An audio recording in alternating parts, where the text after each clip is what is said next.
Donc, nous allons prendre la préoccupation du frère Michael. Et c'était une question simple. Comment est-ce qu'il faut donner? Comment est-ce qu'il faut donner dans l'église? Ici, quand je parle de l'église, je parle bien-aimé, je parle bien évidemment au milieu des bien-aimés. Comment est-ce que le chrétien doit donner, par exemple, de façon à ce qu'il puisse servir Dieu par son don? Parce que le but du don, c'est servir Dieu. Tout ce que nous faisons, ça doit être par rapport à l'œuvre de Dieu. C'est pour servir le Seigneur. Cette question-ci semble anodine. C'est comme une question inutile, une question comme ça, banale. Mais elle s'impose aujourd'hui fortement. Elle s'impose fortement. La question s'impose à notre temps, dans notre milieu, connaissant ce que l'Église est devenue aujourd'hui. Le frère Michael nous a raconté ce qu'il a vécu avec sa maman, une histoire assez étrange.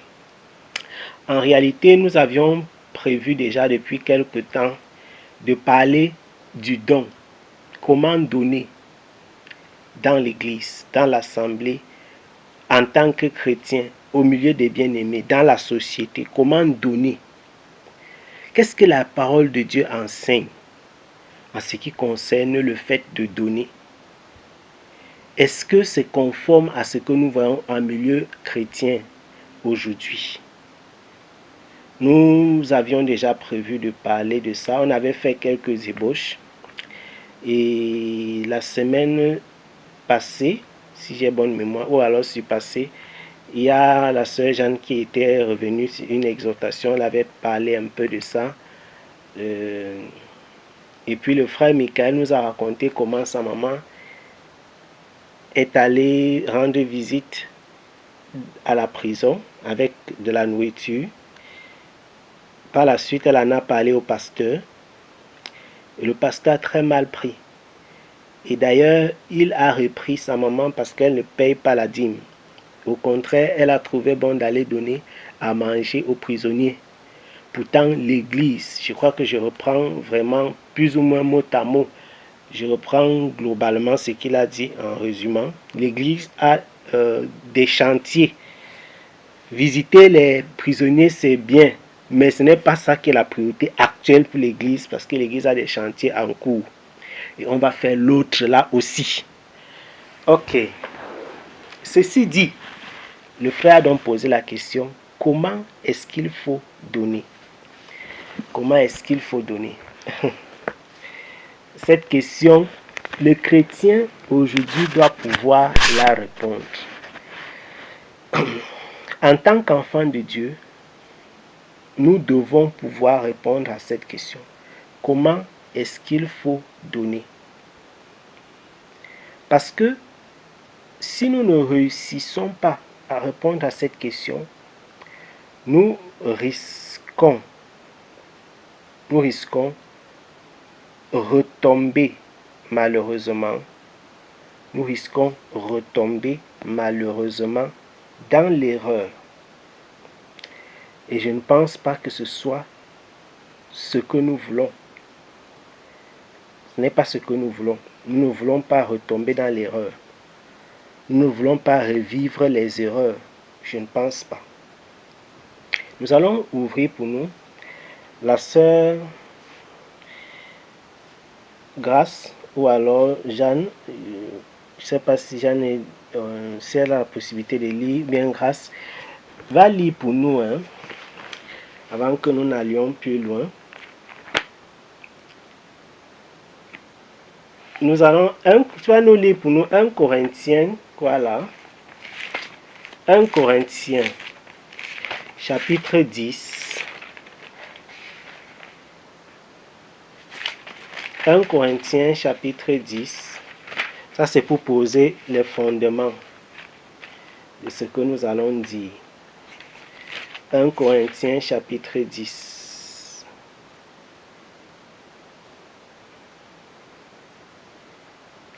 « 1 Corinthiens chapitre 10, verset 31. Est-ce que la sœur peut nous lire 1 Corinthiens chapitre 10, le verset 31.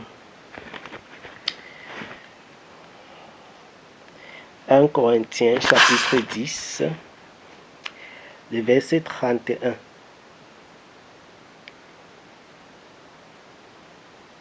Amen. Donc, lisons la parole de Dieu dans 1 Corinthiens 10, verset 31. Oui. La Bible dit, soit donc que vous mangez, soit que vous buviez, soit que vous fassiez quelques autres choses, faites tout pour la gloire de Dieu. Amen. Amen. Alors, la Bible ici a dit, ce que nous venons de lire, c'est ce que tu as lu dans ta Bible, c'est la même chose qui est écrite chez moi. La Bible demande de faire tout pour la gloire de Dieu. C'est-à-dire que tu manges, que tu boives ou que tu fasses une autre chose. Ce qui nous intéresse actuellement, c'est l'autre chose là. C'est-à-dire, dans la vie du chrétien, chaque action que tu poses, tu dois rechercher quoi à travers cette action? La gloire de l'Église, la gloire de la dénomination, la gloire de la famille, la gloire du groupe, la gloire de ton nom, ton orgueil personnel, la gloire de ton pasteur, la gloire de ton pays. Non. Faites tout. J'ai dit que c'était pour poser la fondation. Faites tout. Et c'est un verset qui mérite d'être souligné. Faites tout pour la gloire de Dieu. En principe, si nous faisions tout pour la gloire de Dieu, on n'aurait plus cette question-ci. Si nous faisions tout pour la gloire de Dieu, on n'aurait plus la question-ci sur la table. Ça fait beaucoup de préoccupations et beaucoup de frères et de sœurs qui reviennent avec la même préoccupation. Ils sont nombreux. Pourquoi? Parce qu'il y a un problème dans l'Église. Tout n'est plus fait pour la gloire de Dieu. Tout n'est plus fait pour la gloire de Dieu. Et à partir du moment où tout n'est plus fait pour la gloire de Dieu, il y a la confusion qui rentre au milieu des bien-aimés. Donc, certains frères trouvent dans les Écritures ce qui est inconforme, ce qui est opposé à l'enseignement qu'ils ont reçu dans l'Église. Je reprends encore. Les frères, certains frères et sœurs découvrent dans les Écritures quelque chose qui est opposé à l'enseignement qu'ils ont reçu dans les assemblées. C'est ça qui crée la confusion dans leur tête. Nous allons avancer. Nous allons avancer. Le frère nous a fait savoir que le pasteur a dit, tu es une femme qui ne paye pas sa dîme. Vous savez que dans les communautés chrétiennes contemporaines, les communautés organisées, déjà, je voudrais dire quelque chose. L'église du Seigneur Jésus-Christ n'est pas une institution, ce n'est pas une organisation, c'est un corps. Vous savez qu'il y a une différence entre une institution, une organisation et un corps. Une institution, une organisation a une façon de fonctionner particulière. une institution et une organisation humaine a à sa tête un homme. Or, l'Église, c'est un ensemble spirituel. Une institution et une organisation a un organigramme. On a un DG adjoint, on a des secrétaires, on a un trésorier. Ça, c'est des institutions. Ça, c'est les organisations. L'Église, c'est un corps. Et nous comprenons que l'Église est un corps, d'autant plus que l'apôtre Paul en parle beaucoup. Il dit que même dans le corps, il y a les organes qui semblent négligeables. Il y a des organes qui sont petits. Il y a des organes qui sont fragiles. Et il dit que ces organes-là, on doit les protéger. Ils sont dignes d'honneur aussi. Regardez votre corps. Voilà comment l'Église est. L'œil. Si on prend l'œil, on enlève l'œil du corps humain. Et on laisse l'œil dans son coin seul. L'œil peut servir à quoi? L'œil n'est serviable que sur un corps. Un ongle enlevé, regardez un peu un ongle posé quelque part. À quoi ça peut servir un ongle déposé quelque part? Cet ongle ne sert à rien. Une oreille, au contraire, ces organes-là, si vous les retrouvez en route, vous allez fuir. Qui d'entre nous ici va rencontrer les organes comme ça, un œil en train de sautiller quelque part? Qu'est-ce que vous allez faire? Vous allez prendre la fuite. Même si c'est dans le songe, vous allez fuir, vous allez appeler ça un cauchemar. Parce que l'Église est un corps, un ensemble, et non une organisation, une institution, une organisation institutionnelle. Ça veut dire que personne ne peut se vanter d'être quoi que ce soit, et personne ne doit se vanter d'être quoi que ce soit. Parce que chacun apporte une part pour le fonctionnement de l'ensemble. À partir du moment où on a désorganisé le corps pour en faire une organisation, une institution, les gens ont commencé à regarder quelle est leur position dans l'organigramme. Nous sommes en train d'amener un problème. À partir du moment où l'Église a quitté le type corps pour devenir une institution, une organisation, il y a donc l'organigramme, puisque les institutions et les organisations fonctionnent sur le style organigramme. On a donc un pasteur. On donc dire que ça c'est la femme du pasteur, ça c'est l'assistante du pasteur, ça c'est la secrétaire du pasteur, ça c'est le trésorier de l'église, ça c'est un membre du conseil d'anciens. Donc vous avez une organisation bien faite avec un organigramme. On dit que ça c'est la paroisse mère, ça ce sont les démembrements. Vous voyez l'organigramme qui se détache. On dit ça c'est le général, le visionnaire. Et puis il a 10 000 églises, il a tel nombre de pasteurs assistants. Je ne voudrais pas rentrer dans les détails des origines de ces choses. J'amène juste le sujet pour que nous voyons la différence fondamentale depuis le départ qu'il y a entre l'église du Seigneur Jésus-Christ, qui est un corps, et l'institution. C'est ça qui fait naître ces problèmes. Et malheureusement, les personnes qui sèment le doute, l'erreur et la confusion dans le peuple de Dieu se réfèrent aux Écritures, les mêmes Écritures que nous allons lire. Et donc, on dit au bien-aimé, comme il a été dit à la maman du frère, que parce que tu ne payes pas ta dîme, nous y revenons, parce que tu ne payes pas ta dîme, tu ne peux pas aller rendre visite aux orphelins parce que tu crées le désordre. L'église ne peut pas vivre dans le désordre. Mais c'est quoi l'histoire derrière la dîme et les offrandes? En un mot, nous prenons rien que le texte le plus connu, le plus lu, le plus couru, le plus cité. Voilà, Malachie. Ma soeur, si tu vas lire pour nous dans les livres de Malachie. Malachie, c'est le dernier livre.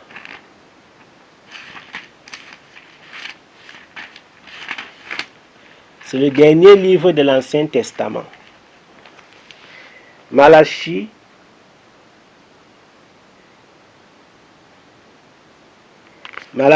chapitre 3, le verset 8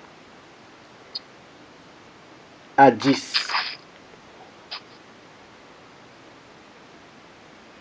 Malachie Amen. chapitre 3, verset 8 à 10. Oui. Amen. Donc, je lis la parole de Dieu Amen. dans Malachie 3, 8 à 10. La Bible dit, « Un homme trompe-t-il Dieu? Car vous me trompez, et vous dites, en quoi t'avons-nous trompé dans les dîmes et les offrandes? Vous êtes frappés par la malédiction, et vous me trompez, la nation tout entière. Apportez à la maison du trésor toutes les dîmes, afin qu'il y ait de la nourriture dans ma maison. Mettez-moi de la sorte à l'épreuve, dit l'Éternel des armées. Et vous verrez, si je n'ouvre pas pour vous les écluses des cieux, si je ne répands pas sur vous la bénédiction en abondance. » Amen. Amen. Voilà le texte par excellence qui est cité pour encourager les chrétiens à apporter la dîme. Je dis bien la dîme. On va laisser d'abord de côté pour l'instant présent l'affaire offrande, la dîme. On dit, ce n'est pas le seul argument qui est donné, parce que le sujet d'aujourd'hui, ce n'est pas la dîme, c'est comment donner. On dit aux bien-aimés, il est enseigné que nous devons donner la dîme à l'église. À l'église. L'église, c'est-à-dire, ils appellent l'église l'institution, le bâtiment, l'organisation. L'église doit recevoir la dîme du peuple. Notons que ici, et si vous pouvez noter chez vous, ici il est écrit apporter toutes les dîmes à la maison du trésor. Déjà, il faut souligner là où on doit apporter les dîmes, la maison du trésor. Donc, si quelqu'un doit donner la dîme, ça doit être dans la maison du trésor. Parce que dans le temple de Jérusalem, il y avait la maison du trésor. Donc, s'il n'y a pas la maison du trésor aujourd'hui, c'est qu'il n'y a plus la dîme.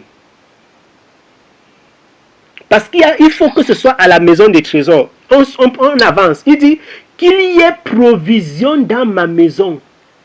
La provision, si on a dit dans ta version quoi? À manger.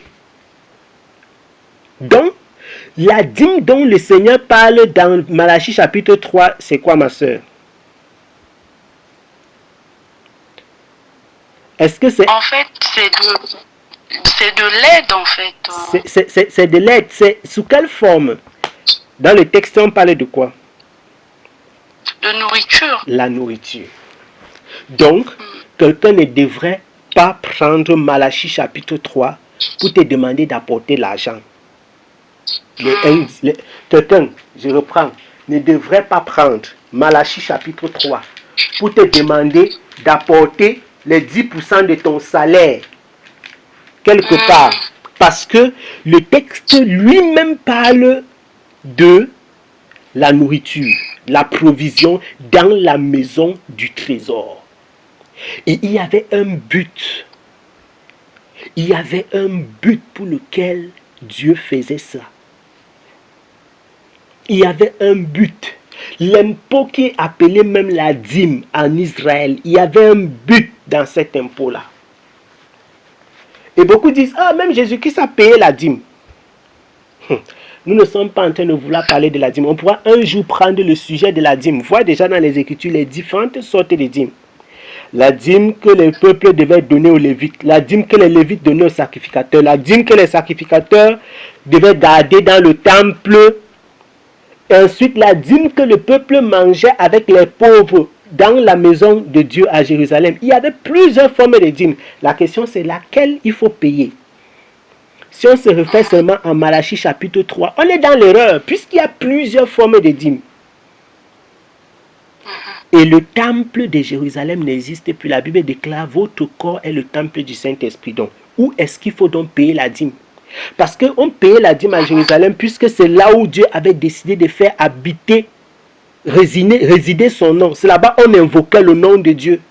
Dans 1 Chronique chapitre 15, lorsque Salomon se prosterne, il dit à Dieu que lorsqu'on va invoquer ton nom ici, il faut que tu répondes. C'est le lieu où Dieu a décidé de faire résider son nom. Bon, aujourd'hui, à l'heure où nous parlons ici, le Seigneur est invoqué où?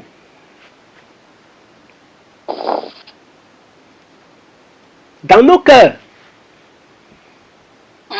Nous sommes le temple du Saint-Esprit. Jésus-Christ est mort pour l'Église et non pour les papins et non pour un bâtiment. Donc, l'homme ne peut et ne devrait dire qu'il paye pour le fonctionnement d'un bâtiment, d'une institution, et dire que c'est pour Dieu. C'est là-bas on arrivait. L'homme ne devrait pas dire qu'il paye pour le fonctionnement d'un bâtiment, d'une institution, et appeler ça l'œuvre de Dieu. C'est terrible ça, ce que nous sommes en train de dire là. C'est terrible, mais c'est la parole, c'est la parole du Seigneur. Je reprends encore. L'homme ne devrait pas et ne pourrait dire, je suis en train de faire l'œuvre de Dieu. Pourtant, il est en train de participer à la construction d'un bâtiment. L'œuvre du Seigneur Jésus-Christ ne saurait se confondre à une œuvre institutionnelle, à une œuvre humaine. Donc, ceci c'était pour éliminer déjà ce qu'on appelle dîme. On dit que non, payer les dîmes, c'est servir Dieu. Nulle part dans les Écritures, vous ne verrez payer la dîme, c'est servir Dieu. On va lire quelque chose encore pour sortir. Pour ceux qui disent que dans le Nouveau Testament, même Jésus, c'est juste vraiment pour dissuader toute forme d'histoire qui est cachée derrière, parce que ceux qui demandent forcer le peuple de Dieu à payer les dîmes sont très doués pour créer la confusion. Regardons où est-ce que, parce que c'est le seul texte où Jésus a fait allusion à la dîme. Et on va voir de quoi il est question. Parce que les hommes sont incroyables. Incroyables. Nous allons lire dans le livre de Matthieu. Nous allons lire dans le livre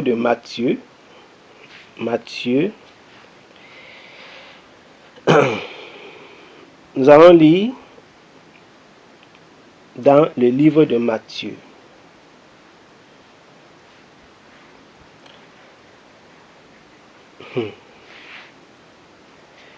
Oh Seigneur, moi j'ai prie vraiment que le Seigneur fasse grâce à notre génération et que nous comprenions ces choses. Matthieu chapitre 23. Matthieu chapitre 23.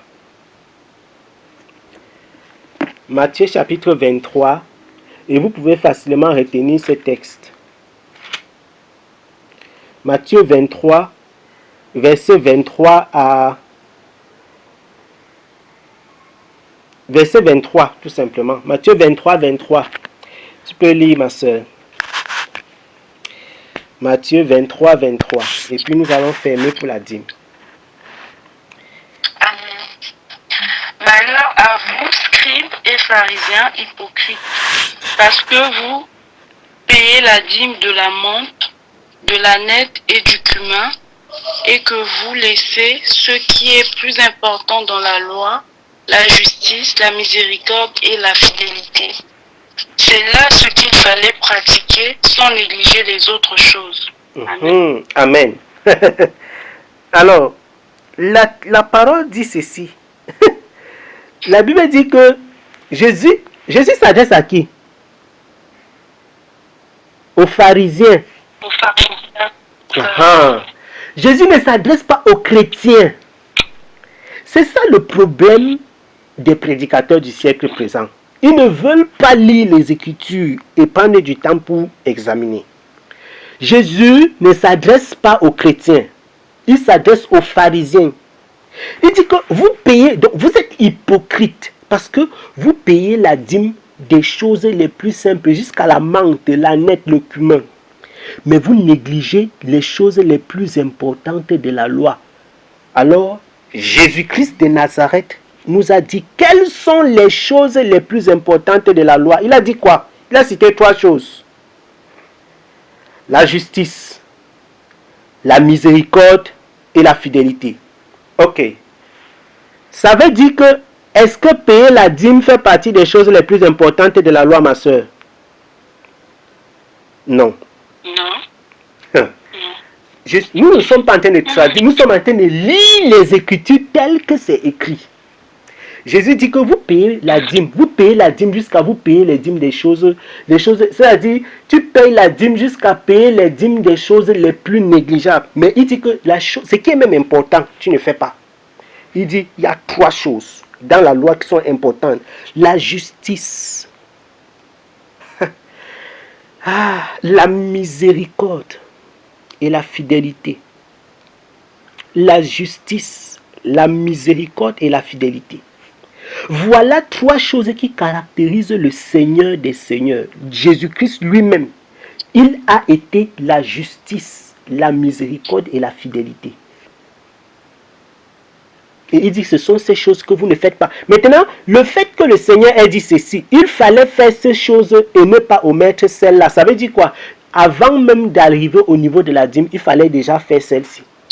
Les gens disent, ok, Jésus a dit qu'il faut payer la dîme.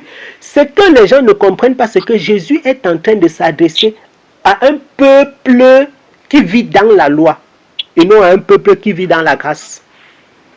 Donc, tu ne peux pas utiliser ce texte pour dire aux chrétiens de payer la dîme. Parce que nulle part après le livre des Actes, tu ne verras un seul apôtre prononcer le mot dîme. Maintenant, il y a des personnes qui ont des subterfuges. Ils sont très malins. Ils disent qu'on ne paie pas les dîmes, mais il y a les offrandes. D'autres disent dîmes et offrandes. Certains disent que non, ici on ne paie pas les dîmes, on donne seulement les offrandes. Et allons lire ce que les Écritures disent. La Bible. Oh Seigneur, que Dieu nous aide vraiment. Nous allons lire. Les gens disaient qu'ils donnent les offrandes. Nous allons lire dans le livre de... Nous allons lire dans le livre... Dans la lettre de Paul.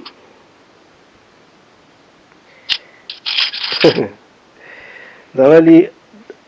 Attendez que je vais ouvrir. Oh Seigneur. Que j'ouvre ma... Seigneur est fidèle.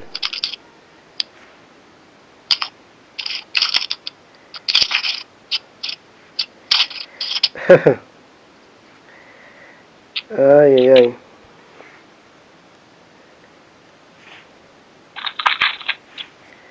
Nous allons lire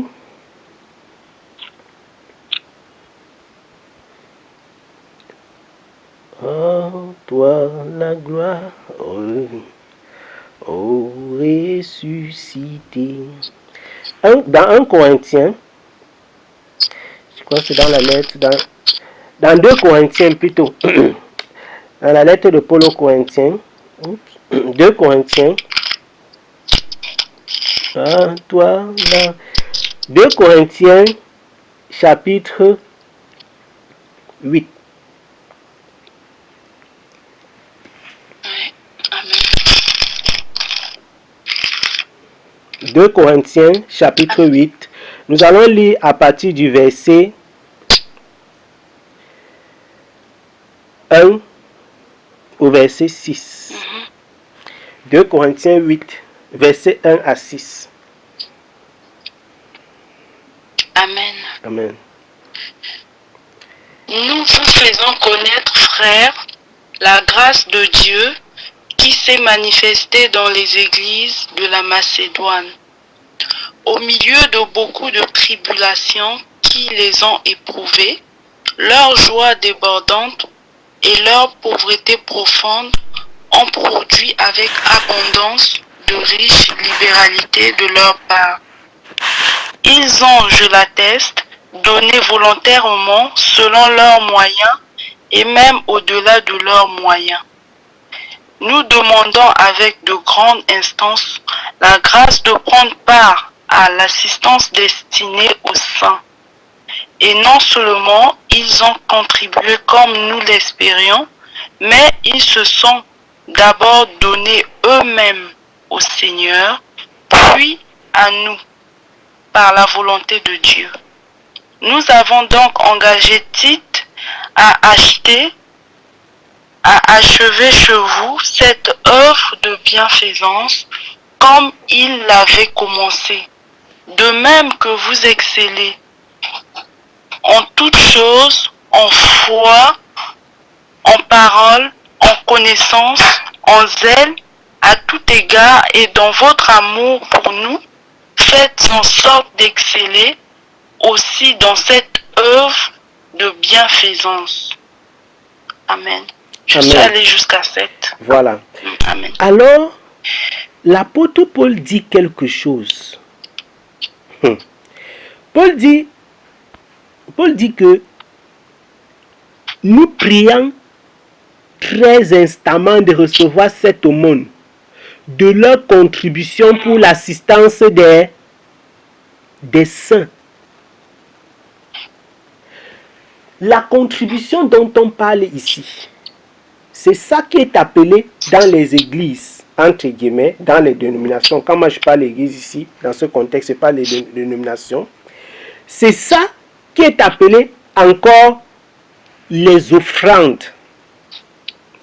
On dit qu'on fait des offrandes pour le fonctionnement du temple, de la communauté. Dans l'église primitive, vous ne verrez pas. Et si vous vous trouvez dans la Bible, vous me faites savoir. Vous ne verrez pas d'offrande, entre guillemets, je ne sais pas comment on va appeler offrande. Offrande pour le fonctionnement de la communauté. Les offrandes sont faites en faveur des saints. Je redis encore, dans l'église de Jésus, il n'y a pas l'offrande pour le courant, pour l'eau, pour la location des baffes. Si même quelqu'un décide, par exemple, si une communauté, si nous sommes en communauté et que nous décidons, par exemple, il peut arriver qu'on dise, bon, nous faisons les réunions de prière seulement chez le frère Mathias, chez le frère Pierre. Si nous décidons, par exemple, que bon, comment faire les réunions seulement chez le frère Pierre, il va falloir qu'on soutienne le frère Pierre pour payer l'eau ou bien la lumière chez lui. Tu comprends un peu? Dans ce cas, ce n'est pas l'offrande du fonctionnement de la communauté, c'est l'offrande pour soutenir le frère Pierre dans ses factures. Ce n'est pas qu'on est en train de payer le bâtiment. Non, non, non, on ne paye pas le bâtiment. Parce que dans l'église du Seigneur Jésus-Christ, l'offrande, c'est l'offrande pour les saints. Rentrons voir dans ce qui s'est passé. Depuis le départ, depuis la naissance de l'église, ça a toujours été comme ça. Ça a toujours été comme ça. Regardons ce qui se passe dans le livre des Actes. Actes.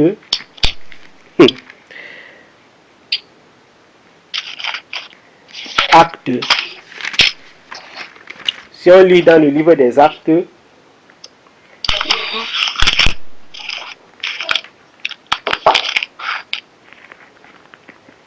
oh Seigneur.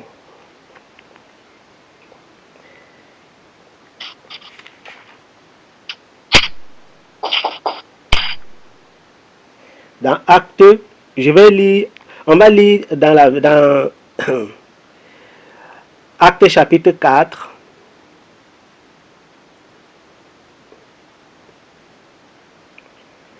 Actes chapitre 4, verset 32 jusqu'à 37. Acte 4, de 32 à 37.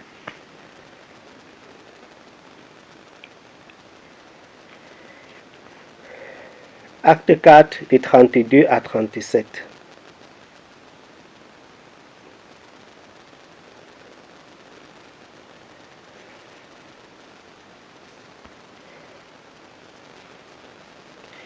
Nous allons lire dans Acte 4,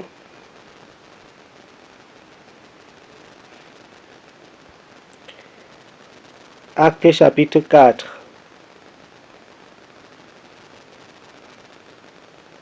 De 32 à 37.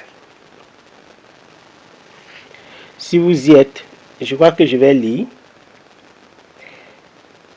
Il est écrit ceci. Je peux lire, le frère. Ah, ok, d'accord. Tu peux lire, ma soeur Grace. Amen. La multitude de ceux qui avaient cru n'était qu'un cœur et qu'une âme. Nul disait que ces biens lui appartiennent en propre, mais tout était commun entre eux. Amen.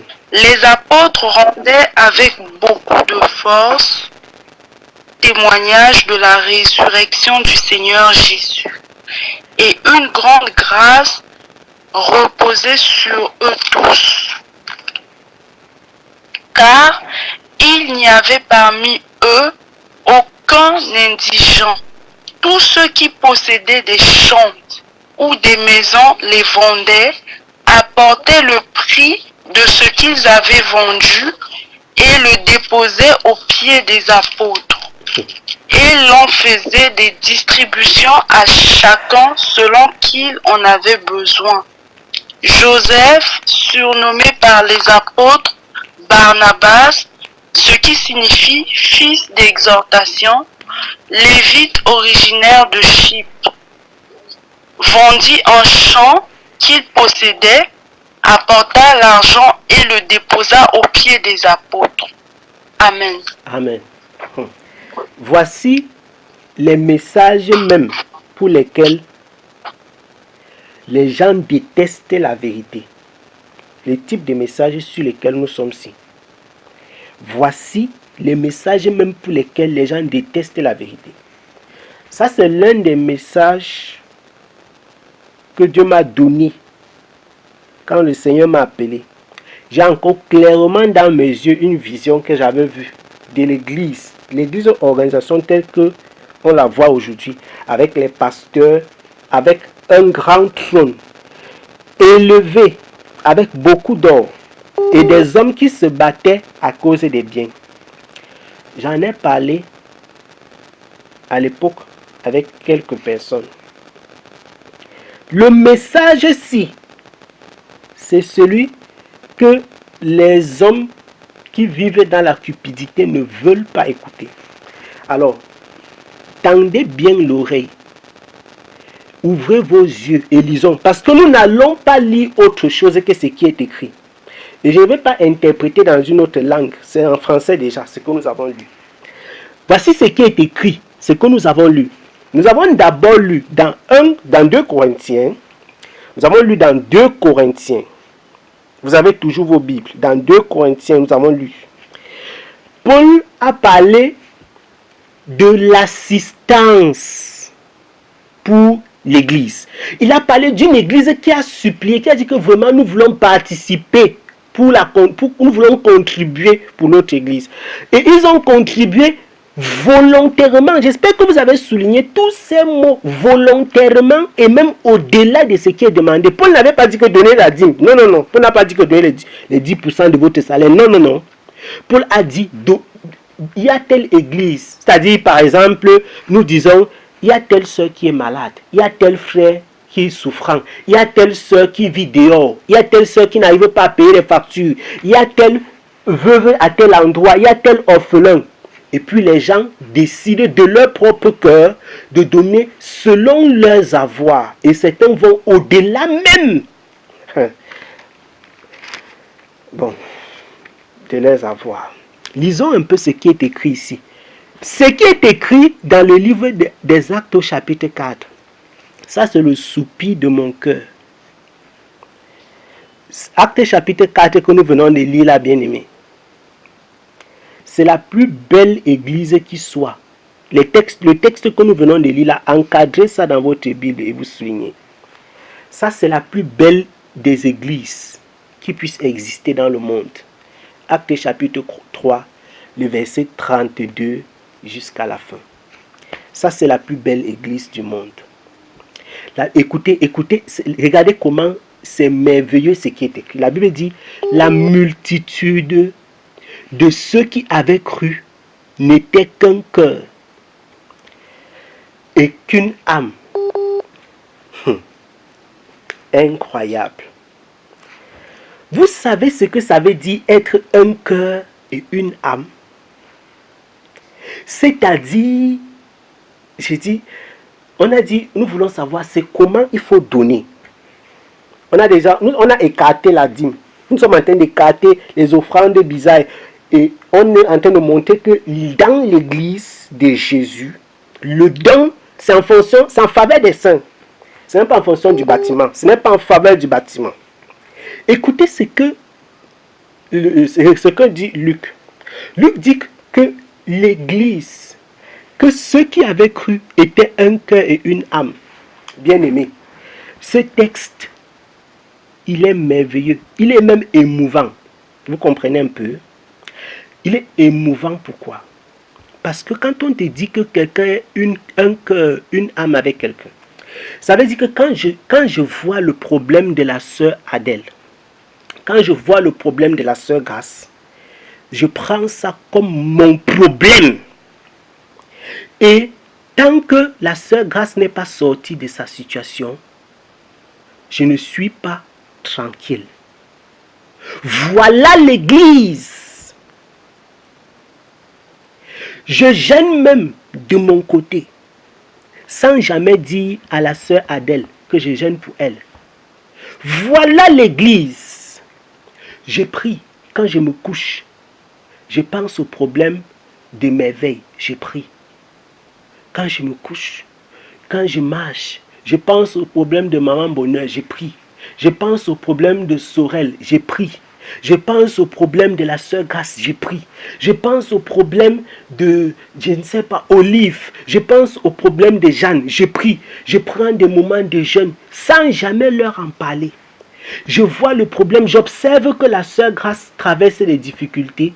Je n'attends pas qu'elle vienne me dire. Si j'ai observé, si j'ai la possibilité seulement de... Je sais seulement que la sœur, même si je ne peux pas lui donner, même si je n'ai pas de l'argent, et que je peux seulement l'assister de par ma présence. C'est ça l'amour. On dit qu'ils étaient un cœur et une âme. On ne peut pas en dire pareille chose de l'église d'aujourd'hui. Je le dis vraiment avec l'âme. On ne peut pas, aux catholiques, protestants, pentecôtistes, adventistes, témoins de Jéhovah, les saints des derniers jours, machin. Un cœur et une âme.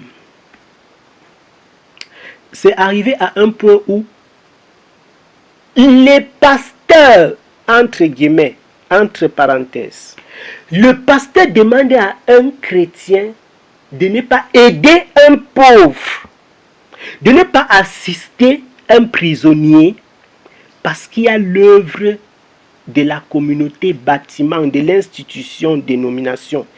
Je suis choqué. Je suis scandalisé. C'est troublant.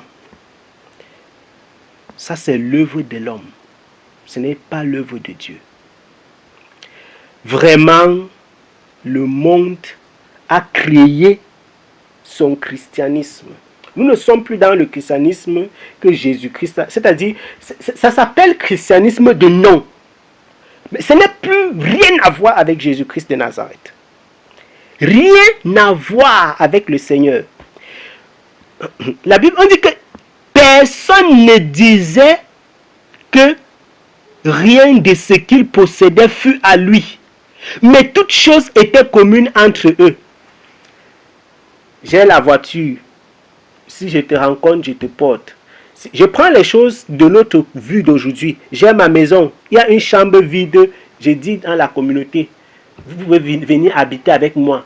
Je prends les choses simples qu'on peut rencontrer aujourd'hui. J'ai une entreprise. Je peux recruter des frères de la communauté. Tout est en commun.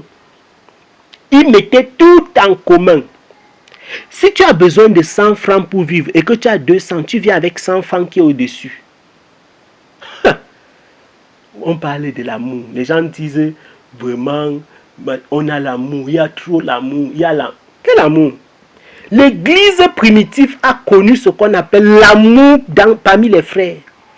Pas des choses qu'aujourd'hui, il y a la calomnie. Oh, tu as vu la soeur là, la soeur ci, oh, le frère là, oh, calomnie, mensonge, distraction, perdition, séduction, bref, tout ce qui est péché. C'est ça que les gens retrouvent dans les communautés. Il y a un désordre, une iniquité telle qu'on ne trouve même pas dans le monde. Il y a des chrétiens qui ont été tellement brisés, détruits émotionnellement dans l'église, au point où écoutez bien, ils ont des amis païens, mais ils partent dans la communauté pour prier. Je répète, il y a des chrétiens qui ont tellement été brisés, détruits dans l'église, au point où ils n'ont plus d'amis chrétiens. Les personnes qui gardent les secrets, ce sont les païens. C'est-à-dire leurs meilleurs amis, ce qu'on appelle amis intimes là, ce sont les païens. Maintenant, ils partent entre guillemets dans une communauté parce qu'ils se disent que non, il faut quand même que je trouve un endroit où je vais prier. Ça, c'est une honte pour l'église. Vous comprenez? C'est une honte. Vraiment, c'est une honte pour l'église d'arriver à ce niveau où les gens sont frustrés, blessés dans leur fort intérieur, blessés dans leur intimité propre, humiliés, scandalisés dans les communautés chrétiennes parce qu'il y a un manque d'amour, au point où ils retrouvent cet amour dans le monde, dehors. On dit que celui-là c'est un païen, tu vois le monsieur là, c'est un musulman, tu vois le type là, c'est un, je sais pas, c'est un animiste. Mais il est calme, il est simple. Ça, c'est vraiment il est gentil, il est humble. Tu vois la soeur là, nous sommes dans la même communauté, nous faisons la chorale ensemble. Maman, elle m'a montré le feu. J'avais dit à la soeur là mon secret, elle a mis dehors. Regardez le scandale. Manque d'amour. On avance. On dit que qu'il n'y avait aucun indigent parmi eux. Et ceux qui possédaient les terres, les maisons, les vendaient et apportaient le tout, le fruit, le prix de ce qu'ils avaient vendu. Voici ce qu'on appelle l'amour. Voici ce qu'on appelle amour dans l'église primitive. Quand on faisait la collecte là, c'était pour remettre à qui? C'était pour donner à Paul, c'était pour donner à Pierre, c'était pour donner... Est-ce que les collectes si c'était pour envoyer Jean en vacances? Parce que dans les communautés entre guillemets chrétiennes, on paye, on fait les collectes jusqu'à faire la collecte des vacances du pasteur. C'était pour envoyer Pierre en congé avec sa femme et ses enfants. C'était pour payer l'école de ses enfants. C'était pour payer l'école de Jacques. Les collectes, si c'était pour qui, bien aimé? C'était pour l'église. Amen. C'était pour l'église. Depuis que nous lisons, aussi longtemps que cela concerne l'église du Seigneur Jésus-Christ, j'ai dit, trouvez dans la Bible un prophète, un apôtre de Jésus, qui dit que, en ce qui concerne les contributions que vous devez me faire, contribuez telle chose et donnez-moi. J'ai vu, j'ai entendu des marges de budget dans les communautés pour la bibliothèque du pasteur, pour la voiture du pasteur, pour la famille du pasteur, pour des choses incongrues pendant qu'il y a des pauvres. Quelqu'un qui est comme ça salarié et même payé par la même communauté. Nous parlons de l'œuvre de qui? De Dieu? Ce n'est pas possible. Ça ne peut pas être l'œuvre de Dieu, ça. Ça ne peut simplement pas être l'œuvre de Dieu. Donc, les offrandes, ceci c'était pour montrer que les dîmes sont out. Et ce qu'on appelle offrande dans les communautés chrétiennes n'a rien à voir avec les offrandes dans la Bible. Là, je crois que nous sommes sur la bonne... Je crois que là, maintenant, le repas est servi. Et maintenant, on peut parler, on peut maintenant toucher, lire, voir dans la Bible c'est quoi donner et comment il faut que ça se fait. Nous avons commencé à ébaucher. Donc, Vous pouvez voir quelque chose dans la Bible, porter un nom dans la Bible. Les gens utilisent le même nom et ils changent la substance pour vous faire croire que c'est ça que vous faites. Et c'est exactement ce qui se passe dans les communautés. On prend la dîme dans l'Ancien Testament. On utilise le même nom, dîme. Mais on change la substance. La dîme, c'était dans la loi. La dîme, c'était dans le temple de Jérusalem. La dîme, c'était pour mettre dans la maison du trésor. La dîme, c'était essentiellement la nourriture, etc. La dîme, toutes ces choses qui concernent la dîme, ils ne font pas. Tout ce qu'ils considèrent, tout ce qu'ils prennent en considération, c'est 10% de ton salaire. Point final. On lave les mains. Rien à voir. Donc, ils prennent le mot dîme et ils enlèvent la substance qui était dans l'Ancien Testament. Ils mettent autre chose. Et on vous applique ça à vous les chrétiens. De la même façon, ils prennent ce qui est écrit dans la Bible. Offrande. Le mot offrande effectivement existe. Le mot contribution effectivement existe. Ils vous collent ça. On dit que aujourd'hui on va faire les offres. Okay. On va vous prendre 1 Corinthiens chapitre 8, 1 Corinthiens chapitre 9. Nulle part dans ces textes, je répète, nulle part vous ne verrez que ce sont des contributions faites pour le pasteur, l'apôtre, etc. Maintenant, faisons une parenthèse. Est-ce que je suis en train de dire que on ne peut pas contribuer pour les serviteurs de Dieu? Non. Je ne suis pas en train de dire qu'on ne peut pas contribuer pour un serviteur de Dieu. Je suis en train de dire que ça ne fait pas partie d'une ligne budgétaire dans l'église de Jésus. Ça ne fait pas partie d'une ligne budgétaire dans l'église du Seigneur Jésus-Christ. C'est ce que je suis en train de dire.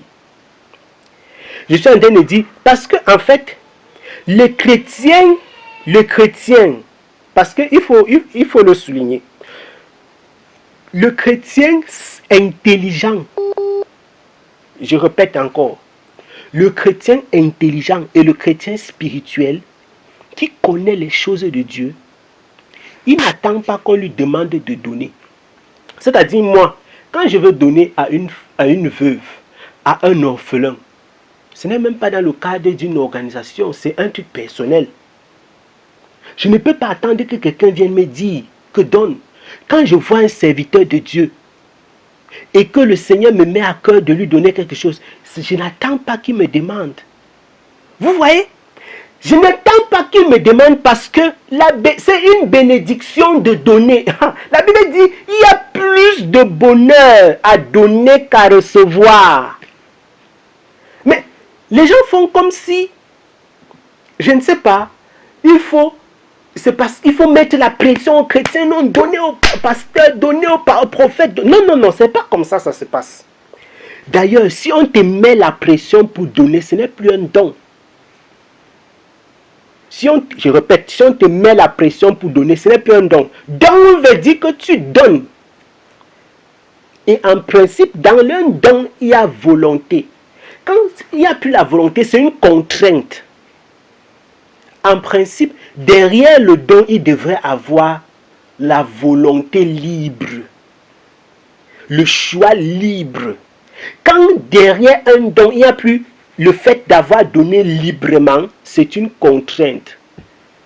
Et c'est un fardeau. Quand le don devient un fardeau, tu as perdu la bénédiction qui est derrière.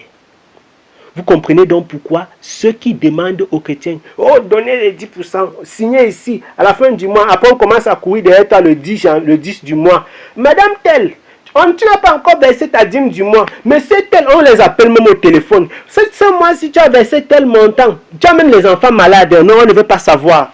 Tu as tel problème, on ne veut pas savoir. Ce mois-ci, est-ce que ton salaire a changé? Incroyable. C'est quoi cette enquête? Derrière ça, vous pensez vraiment qu'il y a une bénédiction. Dans les rêves, je répète, c'est dans les rêves, c'est dans les rêves. Les gens qui font ce genre de choses, c'est dans leurs rêves qu'il y a la bénédiction. Pas c'est pas en Jésus, non. Dès lors que tu donnes et que les gens sont en train de te forcer, dès lors que tu donnes pour qu'on te voie, dès lors que tu donnes pour obéir à quelque chose, à une contrainte, enlève de ta tête que tu recevras quoi que ce soit. Je répète, quand tu donnes pour obéir à une contrainte, à une injonction, oublie qu'il y a une bénédiction derrière ça. Le don, c'est volontaire. Maintenant, il peut arriver qu'en groupe, qu'en communauté, on encourage, un peu comme l'apôtre Paul a fait, que non, les frères de tel village souffrent beaucoup. Les frères du Congo, les frères de la Chine, les frères du Gabon, les frères, je ne sais pas, du Brésil, les frères, que non, il y a les frères de tel endroit-là qui sont vraiment dans le besoin. Vraiment, organisons-nous et nous contribuons. Je vous encourage à donner. Vraiment, faites l'effort de faire quelque chose. On met, chacun donne quelque chose et puis on envoie aux frères qui sont... Ça veut dire qu'on a initié quelque chose de groupe, un peu comme Paul faisait, mais jamais pour un homme. Effectivement, la parole du Seigneur déclare que ceux qui enseignent sont dignes d'être respectés, doivent recevoir un double respect. Ça, c'est l'écriture. Parce que moi, je ne peux pas inventer une autre écriture. Et je ne peux pas dire que c'est faux, que les serviteurs de Dieu doivent être respectés, que les serviteurs de Dieu, lorsqu'ils vivent dans le besoin, on doit s'occuper d'eux. Que les serviteurs de Dieu, les enfants, lorsqu'un enfant de Dieu, lorsqu'un chrétien donne volontairement à un serviteur de Dieu, il y a effectivement une bénédiction dans ça. Mais ce n'est pas les serviteurs de Dieu qui doivent courir derrière les chrétiens pour leur dire que donnez-moi, ou alors donnez à telle personne, ou alors je pars en vacances, ou alors ma femme a fait ceci, mes enfants. Non. Quand c'est comme ça, lui-même il a contribué à ôter la bénédiction qu'il y a derrière cet acte. Et ce n'est pas bon. Vous êtes en train de donner pour rien. Je répète, pour rien. Pour rien. Et c'est triste tout simplement. C'est triste tout simplement.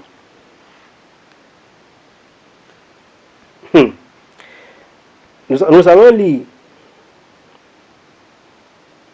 Nous allons lire. Ah Seigneur. Dans le livre de Marc. Marc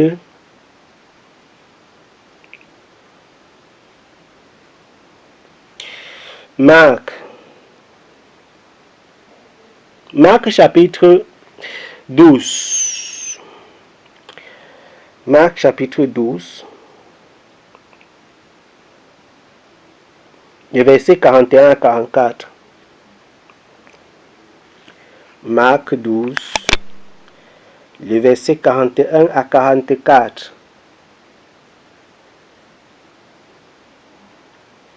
Marc chapitre 12.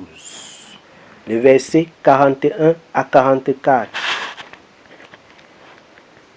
Ça, tu peux lire. Amen. Jésus s'étant assis vis-à-vis du tronc, regardait comment la foule y mettait de l'argent. Plusieurs riches mettaient beaucoup. Il vint aussi une pauvre veuve. Il y mit 2 petites pièces, faisant un quart de sou. Alors, Jésus, ayant appelé ses disciples, leur dit, « Je vous le dis en vérité, cette pauvre veuve a donné plus qu'aucun de ceux qui ont mis dans le tronc. Car tous ont mis de leur superflu, mais elle a mis de son nécessaire tout ce qu'elle possédait, tout ce qu'elle avait pour vivre. » Amen. Amen. On parle de donner la dîme. Les gens ne savent même pas de quoi est-ce qu'ils parlent. Donner la dîme. Ça n'a pas de sens. Donner. Quand tu donnes ton superflu,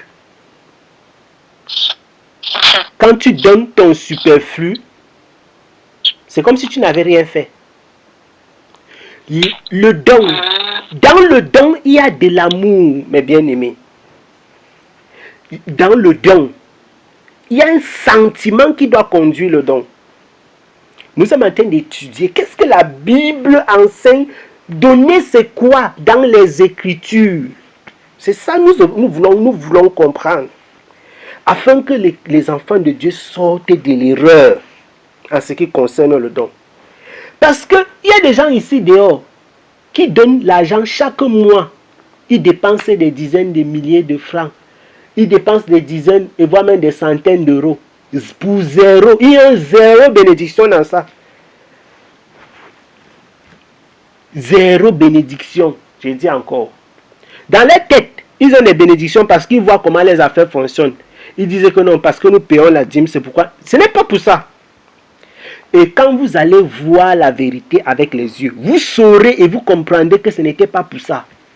Parce que ce n'est pas, si c'est que c'est à cause de tes dîmes et de tes offrandes là que tes affaires fonctionnent, sache alors que Bill Gates ou alors Mark Zuckerberg, le plus riche des jeunes, celui qui a Facebook là, tu penses que lui paye les dîmes et les offrandes chez qui?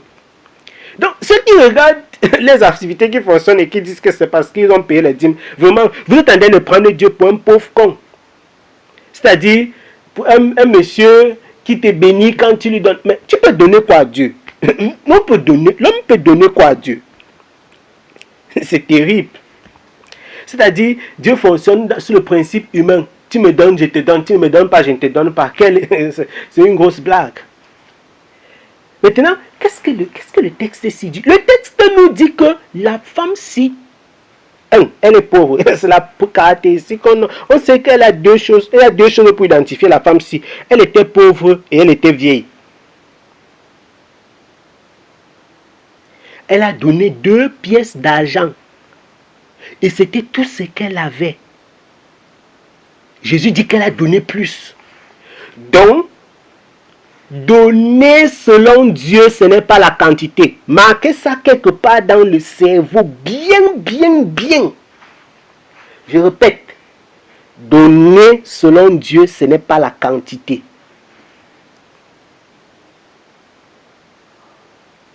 Je répète encore. Donner selon Dieu, ce n'est pas la quantité. Donner selon Dieu, c'est l'amour qu'on met dans le don. Maintenant, les gens veulent, on dit que, ok, celui-là a donné 50 000. On a applaudi, ouais. Dit que non, tu vois comment le gars voulait donner même 5 000, il change. Il dit que, les gens vont dire que, mais un riche comme toi, tu donnes comme. Les gens font la concurrence, des foutaises. Je répète encore, donner selon Dieu, ce n'est pas la quantité. C'est l'amour que tu mets dans ton don. Naturellement, si tu peux donner 1 million et que tu donnes 25 francs parce que tu es avare, tu ne vas pas dire que j'ai donné 25 francs par amour alors que je pouvais donner 1 million de francs. C'est tout simplement que tu es avare. Donc, il faudrait bien qu'on se comprenne là-dessus. Si quelqu'un peut donner 1 million de francs et qu'il donne 25 francs parce qu'il est avare, c'est tout simplement qu'il est avare. Il ne va pas dire que non. J'ai trouvé que c'est simplement dans les 25 francs qu'il y avait l'amour. Non. Dieu sait exactement ce que nous avons et il sait ce que nous pouvons faire. C'est pourquoi Jésus dit que les autres qui ont beaucoup donné là, ils ont même donné en fait leur superflu. Ils en avaient tellement et ils pouvaient faire extrêmement mieux que ça. Ils ont donné beaucoup. Mais le beaucoup là n'est rien par rapport à ce qu'ils avaient. Vous comprenez un peu où nous partons? Ils ont donné beaucoup, mais le beaucoup là ne représente rien par rapport à leur possession. Celle-ci n'a rien donné, mais ça représente beaucoup par rapport à ce qu'elle possède. Donc elle a donné tout ce qu'elle avait pour vivre. Oh Seigneur, merci Seigneur pour la parole. Donc, ce n'est pas la quantité. C'est ce qu'elle a donné. Qu'est-ce que ça représente? Elle n'a pas dit que c'est tout ce que j'ai. Non. Elle a donné le peu qu'elle avait. Vous comprenez ça? Elle a donné le peu qu'elle avait pour vivre. Le peu qu'elle avait. C'est ça, elle a décidé de donner. Oh Seigneur. Et les gens, dans le monde aujourd'hui, on compare les chrétiens, on classe même les chrétiens dans les communautés en fonction des possessions. Quand il y a des communautés, tu entres, tu es capable de dire qui sont les plus riches. Je vous assure, c'est honteux. C'est honteux. Il dit, tu entres, tu peux savoir qui est plus riche.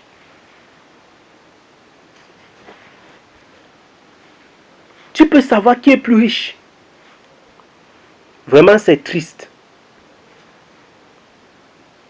C'est triste. Nous allons continuer à lire Matthieu chapitre 6. Comment est-ce qu'il faut donner dans l'église? Nous avons dit que ça n'a rien à voir avec la quantité. Nous relisons dans Matthieu chapitre 6. Et puis on va, d'ailleurs, bon, gardez Matthieu chapitre 6. Posez le doigt. Merci Seigneur. On va ouvrir. Nous allons lire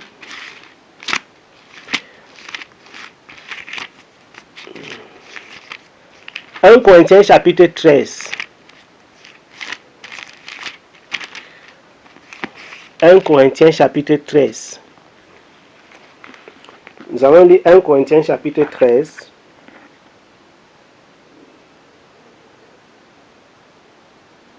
Le verset 3. Avant de revenir à Matthieu chapitre 6. Nous lisons 1 Corinthiens chapitre 13, le verset 3. Amen. Et quand je distribuerai tous mes biens pour la nourriture des pauvres, quand je livrerai même mon corps pour être brûlé, si je n'ai pas l'amour, cela ne me sert de rien. Amen. Amen. C'est curieux.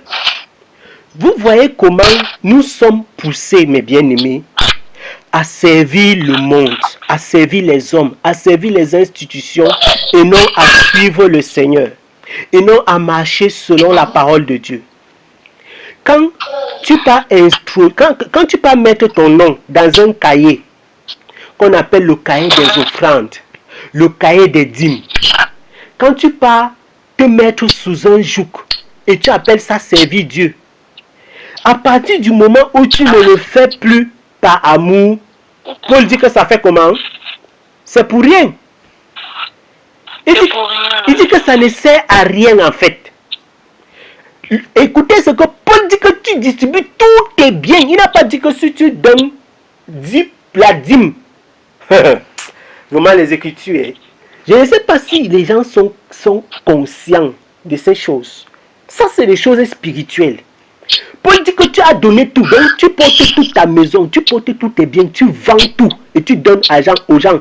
Le simple fait qu'il n'y ait pas de l'amour dans ton acte là, il dit que ça ne sert à rien. Mais nous avons donc des gens aujourd'hui qui, tu vois quelqu'un là, il prend, chaque mois, il doit payer la dîme. Mais dans la dîme là, il y a zéro amour, zéro amour. C'est juste simplement parce que non, dans la communauté, si on demande la dîme, dans la communauté, si je dois avoir les bonnes relations avec le pasteur, je dois faire ceci et je dois faire cela. La contrainte. Et quand ce n'est pas la contrainte, c'est que dans son cœur, il veut réussir.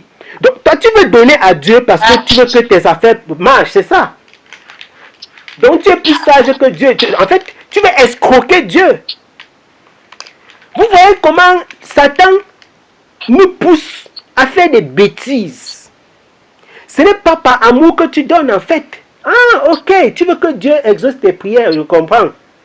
C'est ça. Les gens ont leur sujet de prière. Ils disent que, hey, le mois passé, il n'est pas donné la dîme. C'est sûr que c'est pour ça que j'ai les couches de nuit, j'ai les attaques, j'ai ceci, que non, le mois-ci, je vais donner ma dîme. Merci.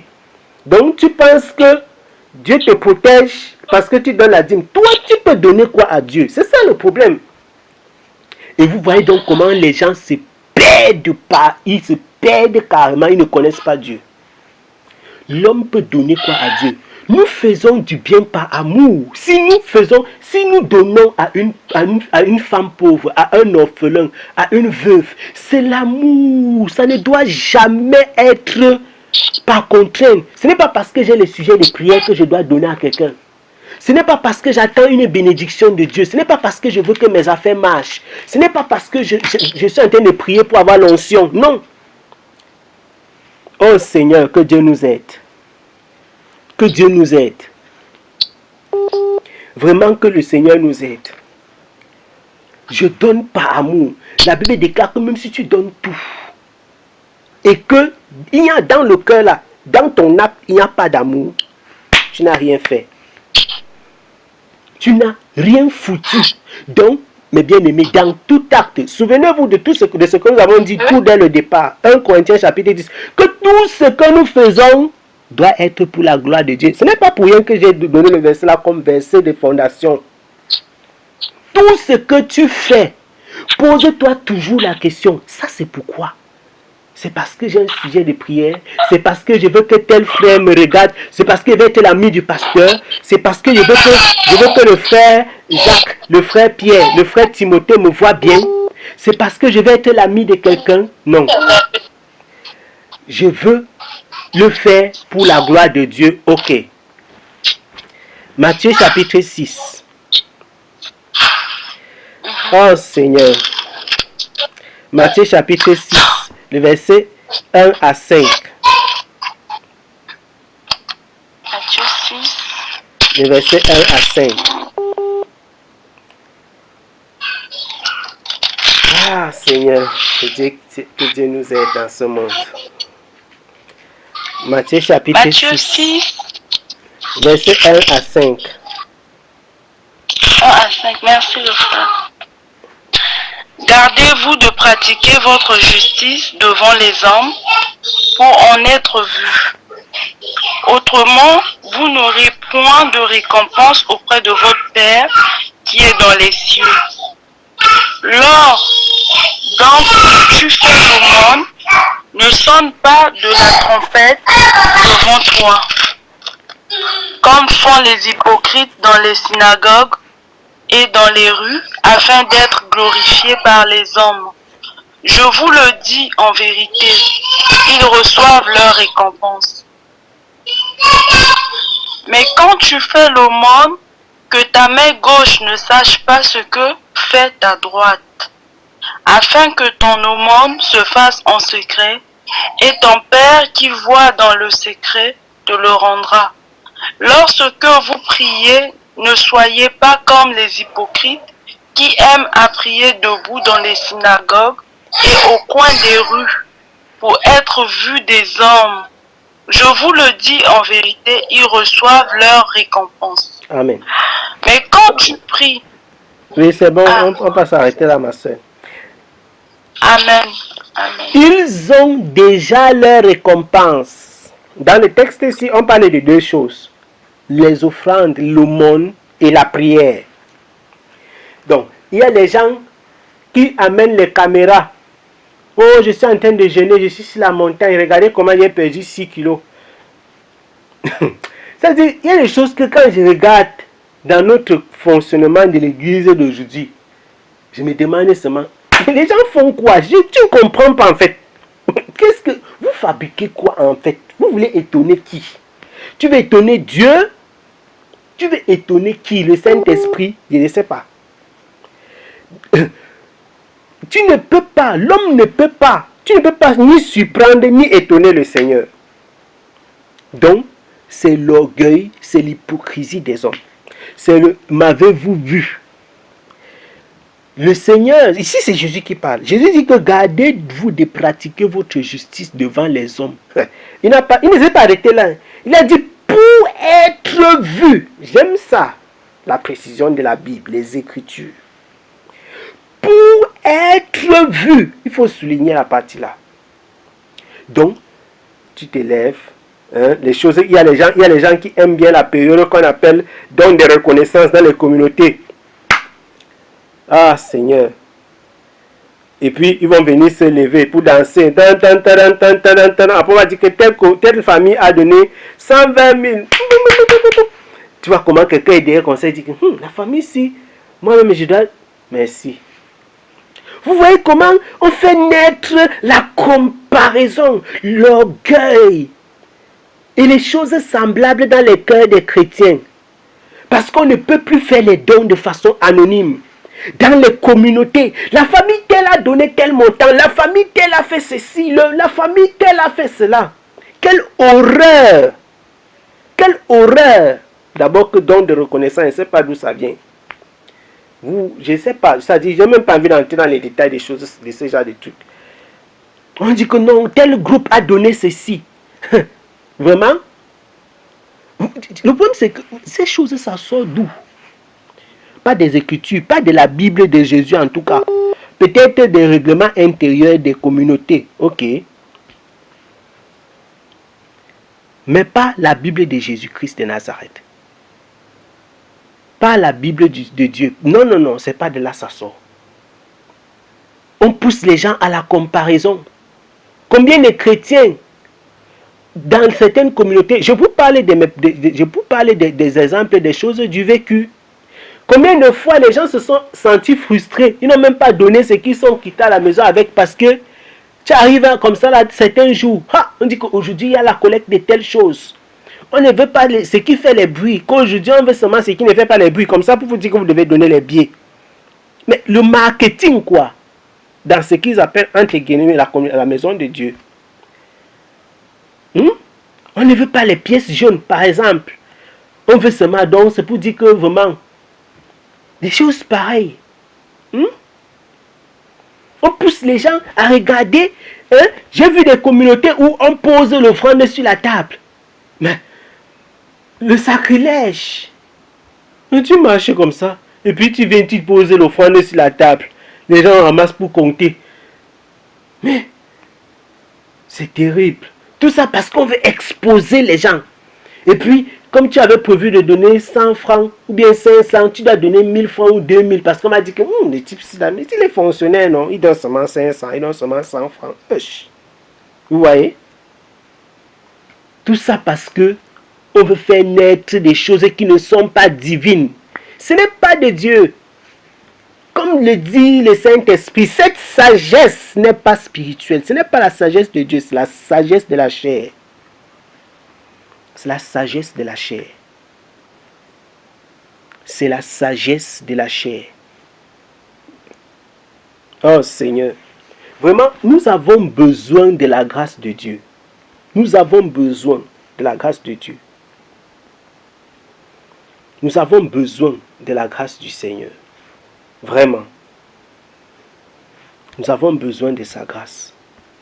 Lisons voir ce que Jacques dit. Lisons, nous sommes dans le livre de Jacques.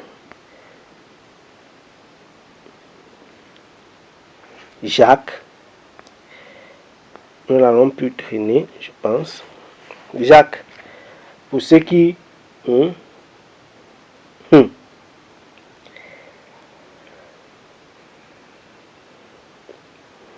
Jacques.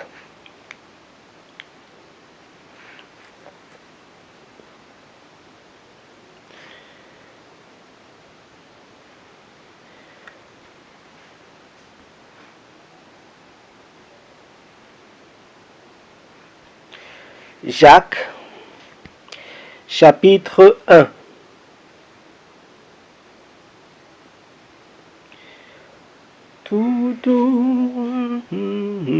Jacques chapitre 1, le verset 27.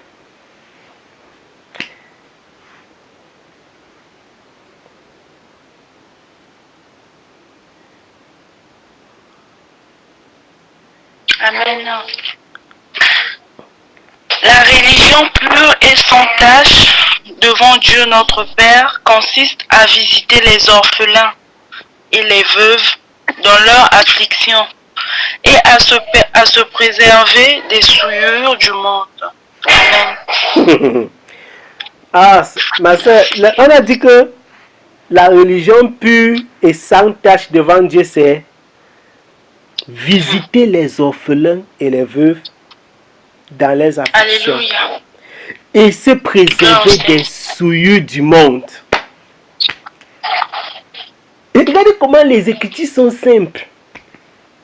Maintenant, quelqu'un se lève, et puis il part visiter les pauvres, il part visiter les prisonniers, et on le reprend. Parce qu'il n'a pas payé, il n'a pas donné la dîme, il n'a pas fait ceci et cela. Nous sommes dans un monde terrible. Vous voyez ça? Nous sommes dans un monde terrible. nous sommes vraiment dans l'opposé de la vérité. C'est-à-dire, les gens n'ont même plus honte. Les gens, c'est-à-dire, il y a des mensonges même que, bon, mesurons, c'est-à-dire, c'est terrible. C'est terrible ce qui se passe au milieu de l'Église. On pousse les chrétiens à ne même plus s'occuper des membres de leur famille, mes bien-aimés. C'est terrible ce qui se passe au milieu des chrétiens. Nous disons, comment est-ce qu'il faut donner? Vous voyez que là, nous sommes en train de monter carrément toutes les façons que l'Église a enseigné aux hommes de donner sont curieusement opposées à ce que l'Écriture dit. La religion pure et sans tache devant Dieu consiste à assister les orphelins et les veuves dans leurs afflictions et à se détourner des souillures du monde. Comment est-ce qu'on peut être aussi simple? Est-ce qu'on peut être plus simple que ça? C'est pas possible. Pour dire que si tu donnes tout, tu vends tous tes biens, et tu partages aux pauvres et tu n'as pas d'amour, tu n'as rien fait. Voilà la Bible. Voilà la simplicité des Écritures. Nous ne sommes pas en train... C'est les mêmes Écritures qui sont utilisées, mais tordues. Je vous ai dit, on peut prendre un mot qui est dans la Bible, on lui retire sa signification biblique, sa substance, et on remplit avec un contenu qui va vous faire brouter même les herbes comme les animaux. C'est-à-dire, tu vois quelqu'un, on a vu, quand j'ai dit brouter, ça peut vous paraître curieux, mais on a vu, entre guillemets, les gens utiliser le nom de Jésus pour faire brouter les herbes aux êtres humains. Le nom de Jésus, le même nom qui est dans la Bible, on a utilisé ça. Mes brebis entendent ma voix et me suivent. Quelqu'un il utilise le nom là, le verset là. Tu vois les chrétiens, entre guillemets, je ne sais pas si on va appeler ça chrétien. Tu vois les gens à genoux en train de le suivre comme des brebis. Ils disent que ce sont ces brebis. Ils l'utilisent. Donc faites attention aux Écritures. Faisons attention. Ce n'est pas parce qu'on prononce, on cite un verset que le contenu qu'on lui donne, le sens qu'on lui donne, il faut lire posément, calmement, attentivement et ne pas faire les interprétations tordues. On va lire quelque chose, on va lire ce que Paul dit avant de revenir. On va revenir tout à l'heure, on va lire Matthieu chapitre 22. Tout à l'heure, si nous allons lire dans Matthieu chapitre 25, lisons ce que l'apôtre Paul dit. Écoutons ce que dit notre frère Paul avant de venir dans Matthieu 25 pour sortir là-bas. Écoutons ce que dit Paul. 1 Timothée chapitre 5. 1 Timothée chapitre 5. Nous allons lire tout le chapitre là.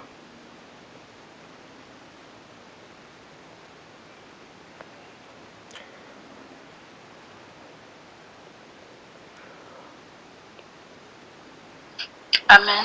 Oui, 1 Timothée chapitre 5. Tu peux lire. Amen. Amen. Ne réprimande pas rudement le vieillard, mais exhorte-le comme un père. Exhorte les jeunes gens comme des frères. Les femmes âgées comme des mères, celles qui sont jeunes comme des sœurs, en toute pureté. Honore les veuves qui sont véritablement veuves. Si une veuve a des enfants ou des petits-enfants, qu'ils apprennent avant tout à exercer la piété envers leur propre famille et à rendre à leurs parents ce qu'ils ont reçu d'eux, car cela est agréable à Dieu.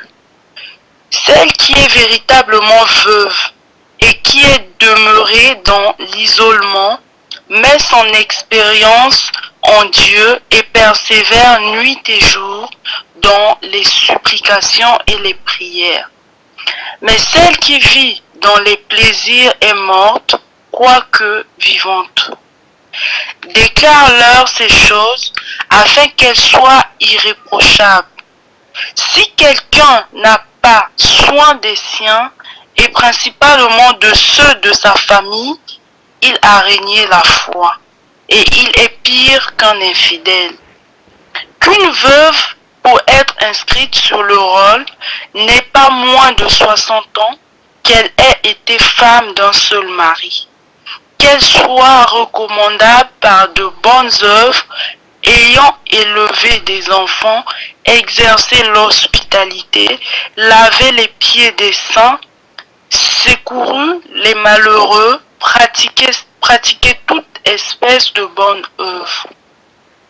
Mais refuse les jeunes veuves, car lorsque la volupté les détache du Christ, elles veulent se marier et se rendent coupables en ce qu'elles violent leur premier engagement.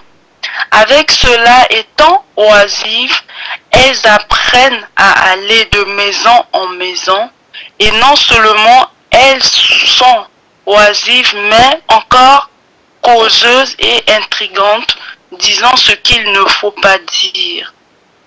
Je veux donc que les jeunes se marient, qu'elles aient des enfants, qu'elles dirigent leur maison, qu'elles ne donnent à l'adversaire aucune occasion de médire. Car déjà quelques-unes se sont détournées pour suivre Satan.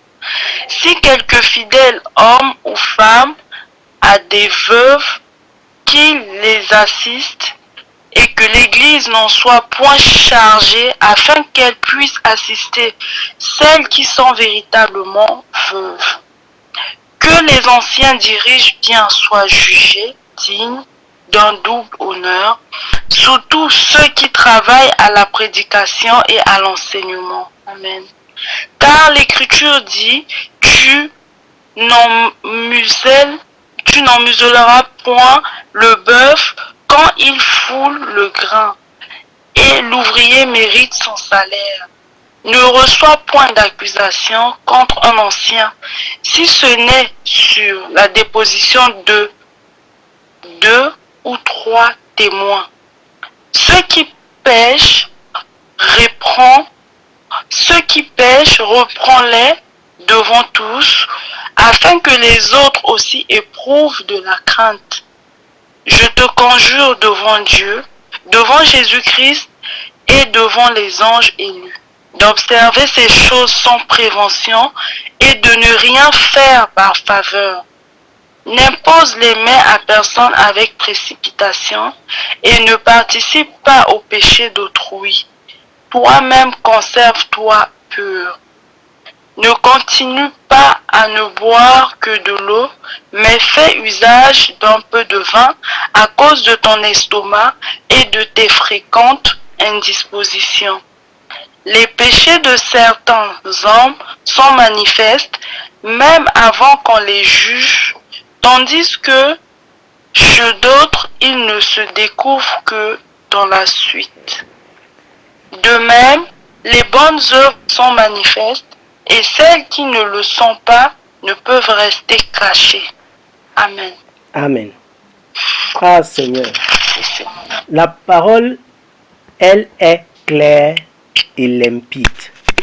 Regardons ce que l'apôtre Paul dit. Paul dit, je vais lire les textes qui sont en rapport particulièrement avec ce que nous sommes en train de voir. Paul dit que, les versets, il dit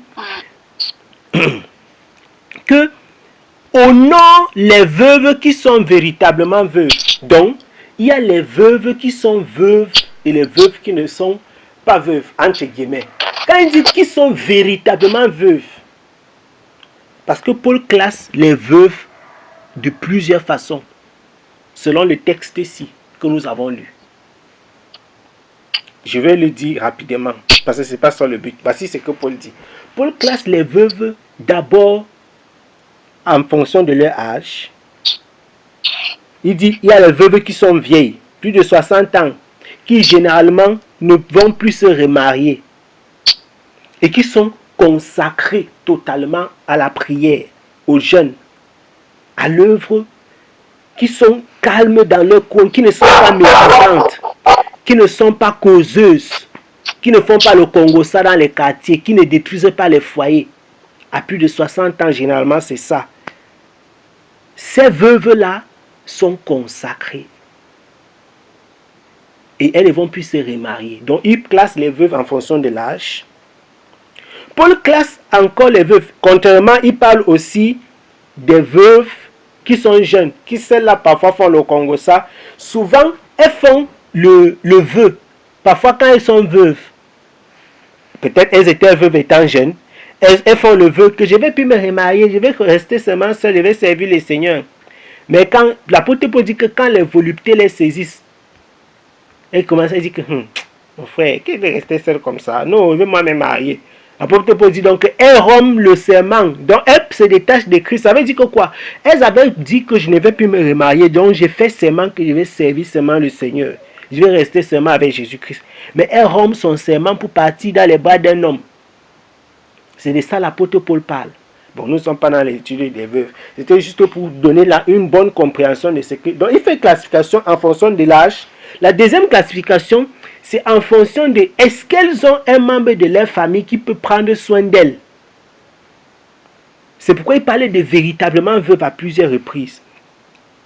Si, il dit, le verset 5, si celle qui est véritablement veuve et qui est demeurée dans l'isolement, vous comprenez?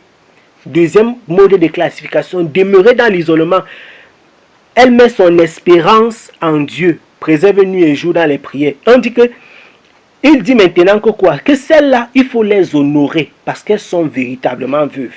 Maintenant, l'apôtre Paul parle aussi d'inscrire les veuves qui sont véritablement veuves là-dessus et qui sont vieilles.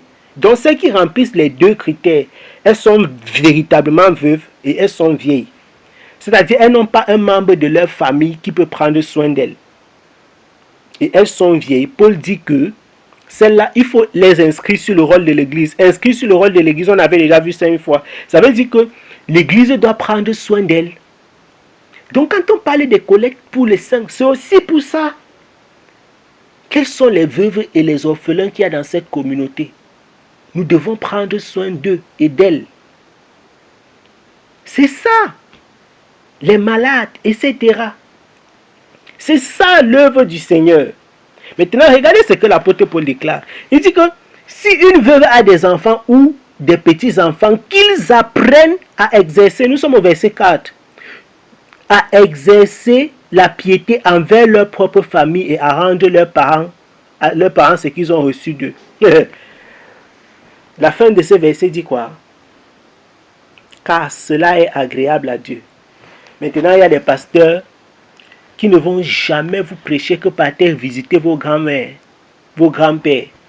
Donnez la dîme, donnez la dîme, donnez la dîme. Oh, collecte construction, collecte ceci, collecte cela, collecte ceci. Dîme, offrande, chaque jour, 2 offrandes. Chaque dimanche, 2 offrandes, 3 offrandes même parfois. La Bible déclare que si tu as une veuve dans ta famille, d'ailleurs, je vais lire, parce que faut pas que... Voici ce qui est décrit. Il dit, si quelque fidèle homme ou femme, donc ce n'est pas une affaire des hommes seulement, non, homme ou femme, c'est la Bible qui dit, c'est pas le frère Gaël, a des veuves. Donc s'il y a une veuve dans ta famille, toi qui m'écoutes, voici ce qui te concerne. Qu'il les assiste et que l'église n'en soit point chargée. Donc quand il y a déjà une veuve dans une famille où il y a des enfants qui ont de quoi s'occuper d'elle, l'église ne doit plus s'occuper d'elle parce qu'on suppose que les membres de la famille vont le faire. C'est si simple. La parole de Dieu est tellement simple. Pas que tu cours, dis que tu veux construire la véranda, tu veux payer la facture d'électricité, des foutaises. C'est des choses que ça n'a pas de sens. On s'occupe d'un bâtiment pendant que les êtres humains pour lesquels Jésus-Christ est mort souffrent. Donc, si tu as une veuve dans ta famille, tu dois t'occuper d'elle. S'il y a des veuves et des orphelins dans ta famille, tu dois prendre soin d'eux. Il ne faut pas courir pour partir prendre soin des gens qui sont à l'extérieur alors qu'il y en a déjà suffisamment dans ta maison, dans ta propre famille. Mais ça, cet enseignement, cette prédication, ce n'est pas ça qui est enseigné aux gens. Non, non, non, venez avec.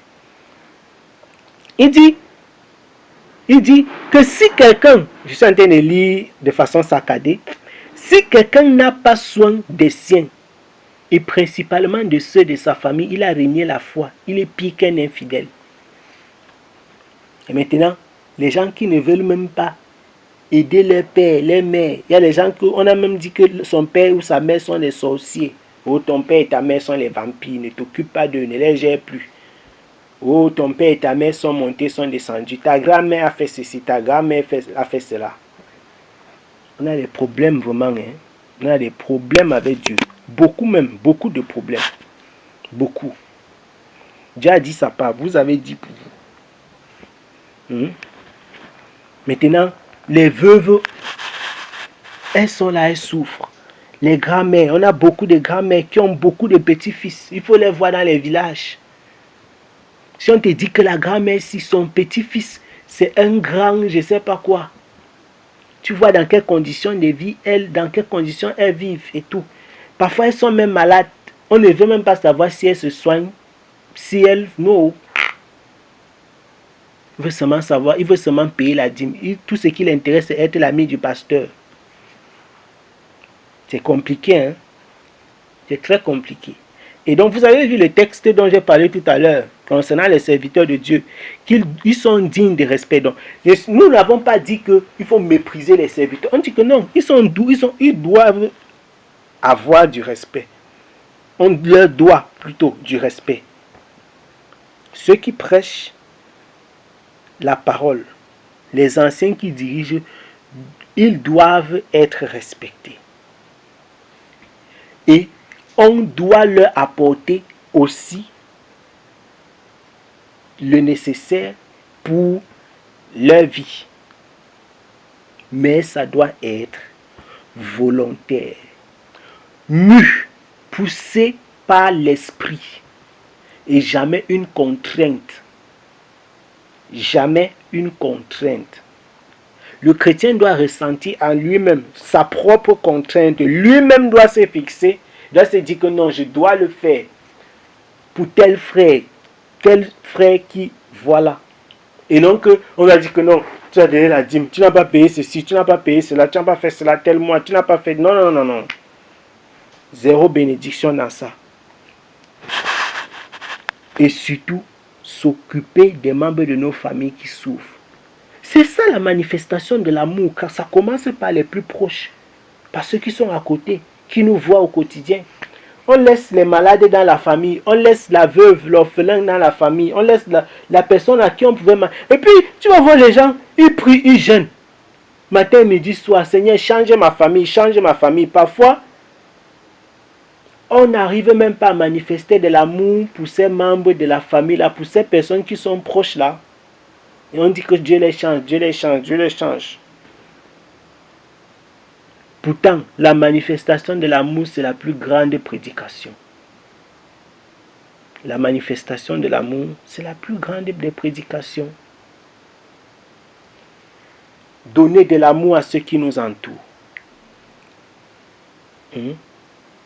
Nous allons lire le dernier texte, je pense. Matthieu chapitre, nous avons dit tout à l'heure qu'on revenait dans Matthieu chapitre 5. Matthieu chapitre 5.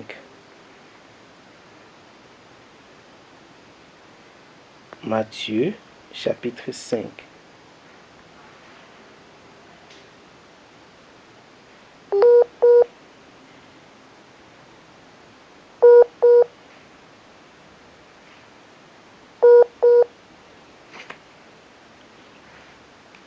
Matthieu chapitre 5.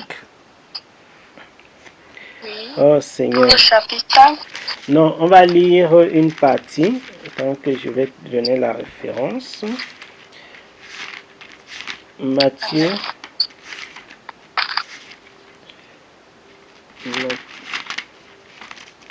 Matthieu chapitre 5.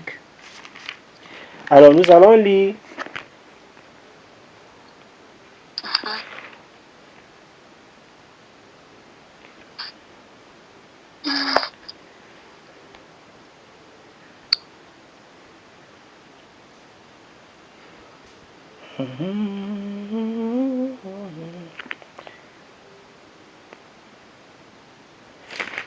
C'est le chapitre un peu long. On va lire juste une partie.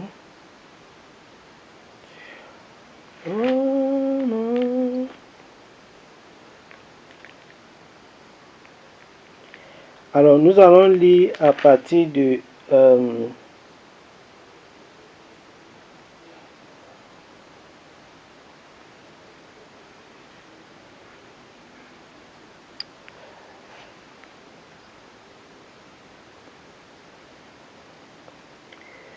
verset 23 d'abord. Lis d'abord le verset 23 et 24.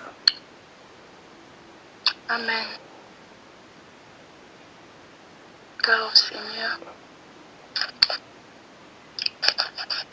Si donc tu présentes ton offrande à l'autel et que là tu te souviens que ton frère a quelque chose contre toi, laisse là ton offrande devant l'autel et va d'abord te réconcilier avec ton frère.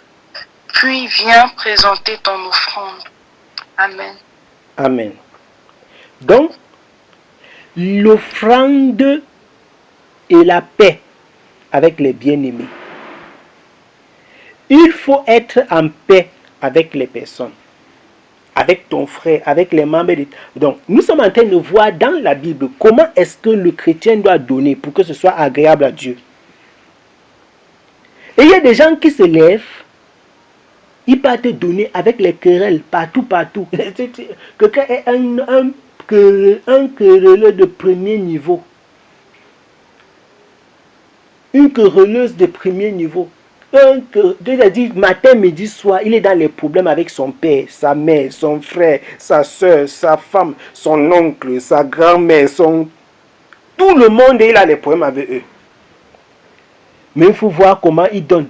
Et il est sûr que non. Ça part directement au paradis. Donc ça entre dans les mains de Dieu. C'est ça même Dieu va utiliser pour manger le petit. Tu blagues.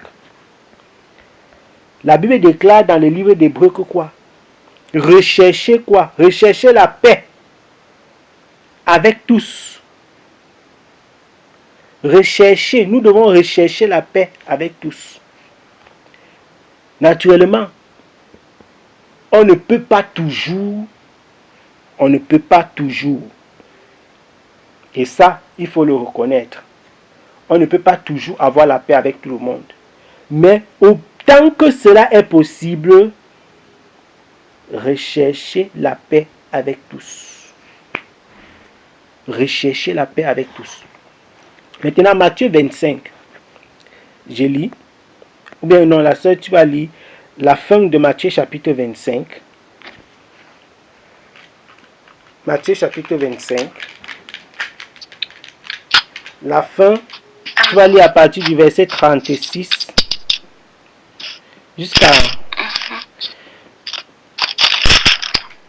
jusqu'au verset 46. Amen. J'étais nu et vous m'avez vêtu. J'étais malade et vous m'avez visité.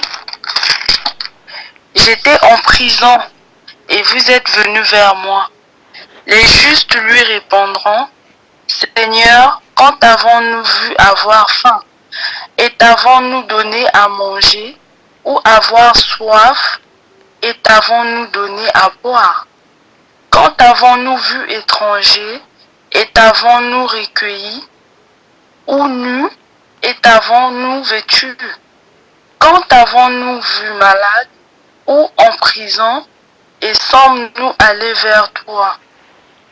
Et le roi leur répondra, je vous le dis en vérité, toutes les fois que vous avez fait ces choses à l'un de ces plus petits de mes frères, c'est à moi que vous les avez faites.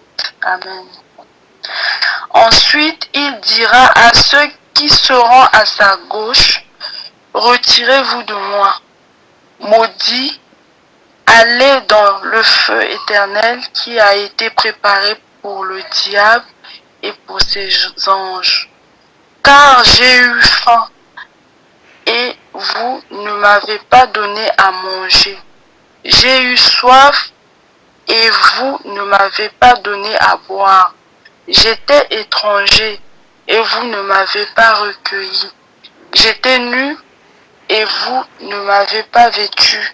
J'étais malade et en prison en vous et vous ne m'avez pas visité. Ils répondront aussi, Seigneur, quand avons-nous vu ayant faim, ou ayant soif, ou étranger, ou nu, ou malade, ou en prison, et ne t'avons-nous pas assisté? Et il leur répondra, je vous le dis en vérité, toutes les fois que vous n'avez pas fait ces choses à l'un de ces plus petits, c'est à moi que vous ne les avez pas faites. Et ceux-ci iront au châtiment éternel, mais les justes à la vie éternelle. Amen. Amen. L'écriture, elle est claire.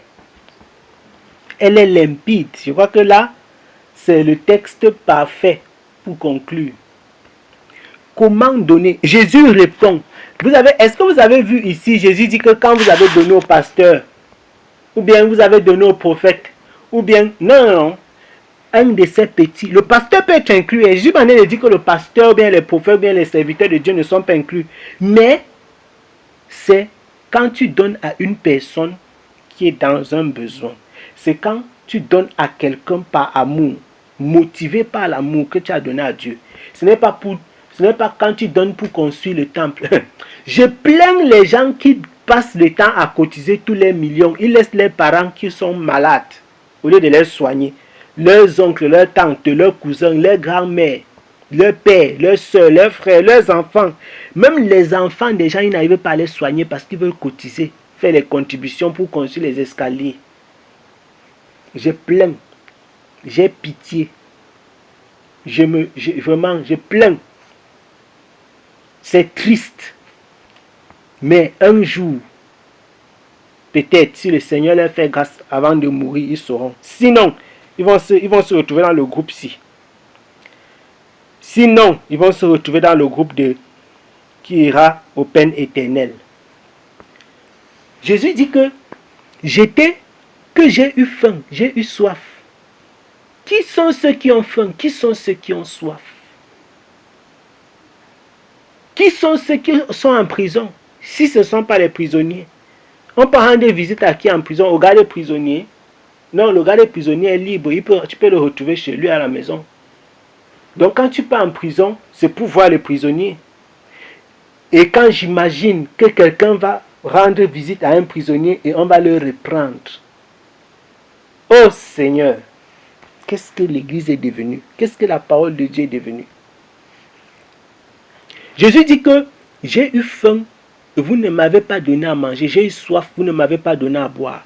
Donc, écoutez, ça c'est ainsi dit le Seigneur. Ça c'est la parole de Dieu.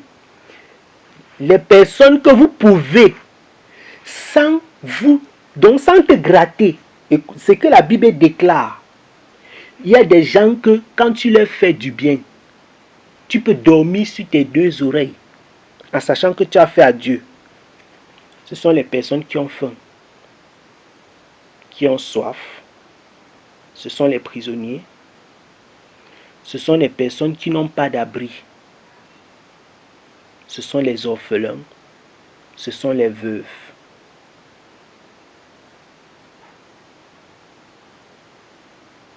Je répète, dans la Bible, il y a des personnes à qui, quand tu fais, tu peux garder ton cœur tranquille. C'est-à-dire, tu peux te coucher et tu dors en sifflotant. Tu sais que non, j'ai fait à Dieu. C'est la Bible qui dit, c'est pas moi, c'est pas Gaël qui est en train de dire. C'est que je suis en train de dire, on peut vous prouver ça dans les Écritures.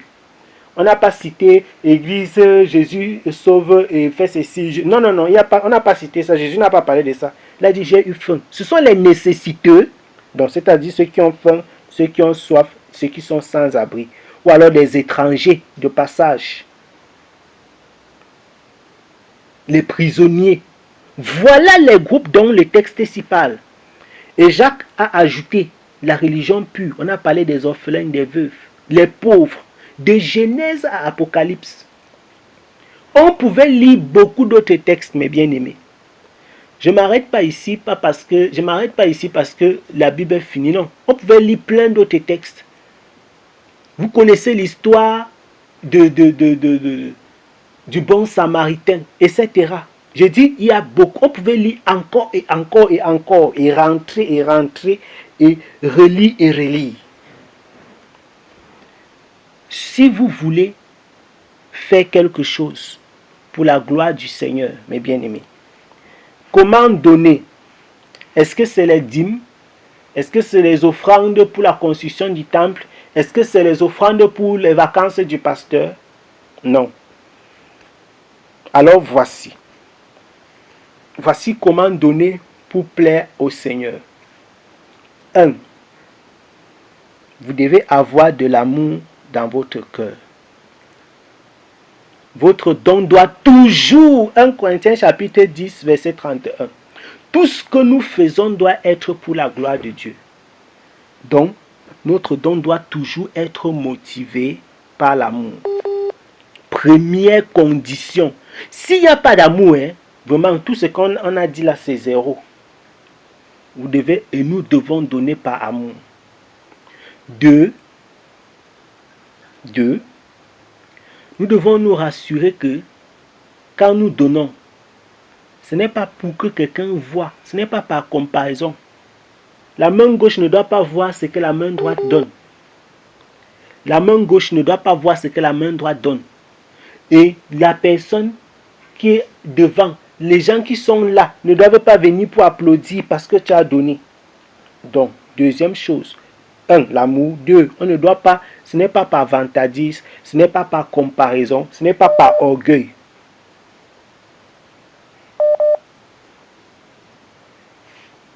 Ce n'est pas... Aïe. Donc, il y a la connexion qui est partie.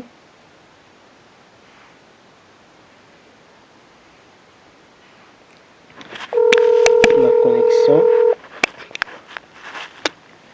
Donc, je disais avant que la connexion ne parte, ce n'est pas par vente. La première condition, c'est l'amour. La deuxième condition qu'il faut observer, quand tu donnes pour Dieu, rassure-toi que tu ne donnes pas par comparaison à qui que ce soit. Parce que tu donnes pour Dieu, tu ne donnes pas par comparaison à qui que ce soit. Ça, c'est la deuxième chose. Ta main droite ne doit pas savoir ce que la main gauche a donné. Il ne faut pas que ce soit parce que tu veux te vanter de qui ou de quoi. Parce que tu te compares à quelqu'un. Ça, c'est la deuxième condition que l'homme doit respecter lorsqu'il donne. La troisième chose qu'il faut savoir lorsque nous donnons, c'est que nous ne donnons pas pour l'institution, pour le bâtiment, pour une institution, mais pour les hommes.